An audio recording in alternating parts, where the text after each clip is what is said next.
ഇൻഷുറൻസോ? ഇങ്ങനെ സ്ക്രാച്ച് ആയതിന് ഇൻഷുറൻസോ? എന്ത് ലോജിക്കാ ചേട്ടാ പറയണേ? ചേട്ടന് വണ്ടിയും കൊണ്ട് പുറത്തേക്ക് ഇറങ്ങുന്ന ആളല്ലേ? അത്രയും ബ്ലോക്കിൽ, അത്രയും മണിക്കൂറുകളോളം ബ്ലോക്കിൽ കിടക്കുക. 2 വരിയിൽ ഓൾറെഡി ഒരു ഇത് പോയിക്കൊണ്ടിരിക്കുക. നിങ്ങൾ ഫാമിലി ആയിട്ടല്ലേ പോണേ? ഞങ്ങളുടെ ഫാമിലി ഉള്ളിലിരിക്കുന്നേ. 3ാമതൊരു വരിയാണ് ചേട്ടൻ ഉണ്ടായിക്കൊണ്ടിരുന്നത്. അടുക്ക് സെപ്പറേഷന് വീപ്പ വെച്ചേക്കാം, അതുപോലും കാണുന്നില്ല. റോങ് സൈഡിൽ കൂടെ കേറി നിങ്ങൾ എങ്ങടെ പോകുന്നേ? പാലത്തുമേക്കല്ലേ വരുന്നേ?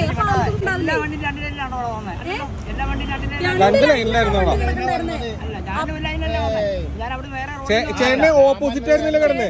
ഞാൻ ഫോട്ടോ എടുത്ത് വെച്ചിട്ടുണ്ട്. ഫോട്ടോ എടുത്ത് വെച്ചാൽ ഞാൻ കാണിച്ചു ചേട്ടൻ കിടന്ന് എങ്ങനെയാണ്. എന്നിട്ട് പിന്നെ ഓവർടേക്ക് ചെയ്ത് പോകണമെന്നില്ല. 2 വരി ഓൾറെഡി ചേട്ടൻ കണ്ടിട്ടുണ്ടാവില്ല. അതെങ്ങനെയാ പുറകെ കിടക്കുന്ന വണ്ടി ഈ സൈഡിൽ വന്ന് കേറുന്ന ചേട്ടാ? ഞങ്ങളുടെ വണ്ടിയുടെ തൊട്ടപ്പുറത്ത് ഒരു ലൈനും കൂടെ പോകുന്നുണ്ട്. ചേട്ടൻ അത് കണ്ടിട്ടില്ലായിരിക്കും.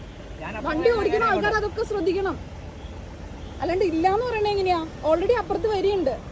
വണ്ടിയമ്മ കൊണ്ടുവന്ന് ഫുള്ള് ഉരച്ചിട്ട് പോയതാണ്. ഉരച്ചിട്ട് പോയി കാരണം കണ്ടത് ഇവിടെ പെയിന്റ് സഹിതം പോയിട്ടുണ്ട്. ചേട്ടനൊന്ന് ഇറങ്ങി നോക്ക്, പോയിട്ടില്ല നോക്ക്. കണ്ടാണല്ലോ. കണ്ടിട്ട് ചേട്ടനൊന്നും പറയാനില്ല. 1000 രൂപയ്ക്ക് ഒരു ലോക്കൽ വർക്ക്ഷോപ്പിൽ കൊടുത്ത് ശരിയാക്കാൻ പറ്റില്ലല്ലോ അത്. തീരുമാനം പറയാം. ഞങ്ങൾക്ക് പോയിട്ട് വേറെ പരിപാടി.